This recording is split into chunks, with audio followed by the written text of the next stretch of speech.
So let's say we're gonna cut the salt, or we're gonna start cutting the salt.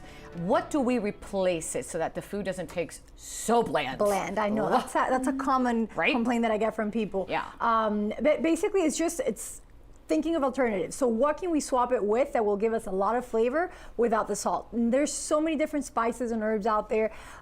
If you like to cook, if you like to experiment, then great. We have some samples here of turmeric, for example. This is also, this is a spice that actually helps with inflammation. It's anti-inflammatory. Turmeric. Oh, turmeric. Yeah.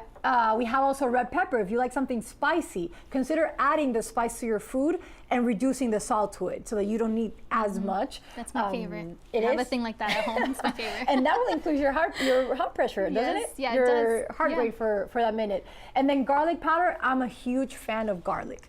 Raw garlic powder on anything, on fish, on chicken, it just makes every food taste fantastic. This is true. So garlic, we also have parsley, but you can try oregano, for example. If you're making a pizza at home, don't add that much salt. Even if, for example, if you're buying a tomato paste or tomato sauce that is low salt or no salt added, consider adding a lot of oregano to it. It's gonna bring up the flavor there. Some of the things you can try is lime juice with everything that you're making, also can help with the flavor.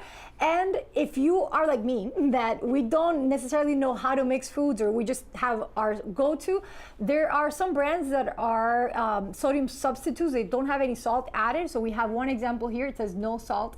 No salt at all. It's actually potassium chloride is what most of them have. Or I like one particularly, it's called Mrs. Dash. There's different flavors to it, but the one that says no salt has, it's already a blend of these herbs and spices, so you don't have to think about if pork goes well with thyme, for example. That sometimes gets tricky. But if you can find this, they sell it at every supermarket. Mrs. Dash, it's a great alternative if you really wanna reduces the sodium, the salt from your cooking, but it's still bringing up some flavor. And no preservatives, right? That's the other thing too.